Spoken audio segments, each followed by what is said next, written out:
सम्राट ने फैसला कर लिया था। उसे उस जगह वापस जाना होगा जहां से निबंधन का जन्म हुआ था। स्पार्क ग्रह का वो अछूता गहरा जंगल। अपनी चुनिंदा सेना के साथ जब वो उस घने जंगल में दाखिल हुआ तो प्रकृति ने भी उसका स्वागत मौत जैसी खामोशी से किया। पेड़ों की टहनियां सूखी हड्डियों जैसी लग रही थीं। अजीब बात यह थी कि जैसे जैसे वे अंदर बरक रहे थे, पेड़ों के तनों पर वही निबंधन का चिन्ह खुद ब खुद उभर रहा था।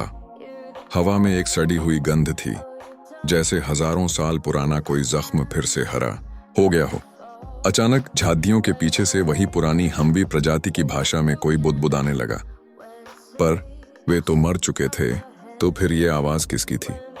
जंगल के बीचों बीच उन्हें एक प्राचीन काला मंदिर मिला जो आधा जमीन के अंदर धंसा हुआ था। ये वही जगह थी जहां पुराने सम्राट ने अपनी सेना बनाई थी। मंदिर के दरवाजे पर पहुंचते ही सम्राट की हथेली का वो निशान आग की तरह जलने लगा। जैसे ही उसने पत्थर का भारी दरवाजा धक्का दिया, अंदर का दृश्य देखकर सबके होश उड़ डाच गए। मंदिर के बीचों बीच एक कुंड था जिसमें पानी नहीं बल्कि खौलता हुआ खून, बॉइलिंग ब्लड बह रहा था।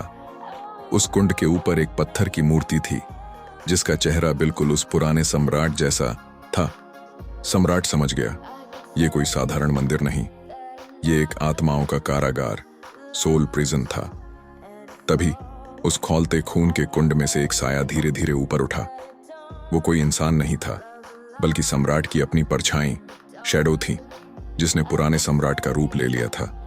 वो साया बोला, तुमने सोचा था कि तुमने मुझे मार दिया। बेवकूफ, तुमने सिर्फ मेरे जिस्म को मारा था, पर मेरी नफरत अब तुम्हारे अंदर है।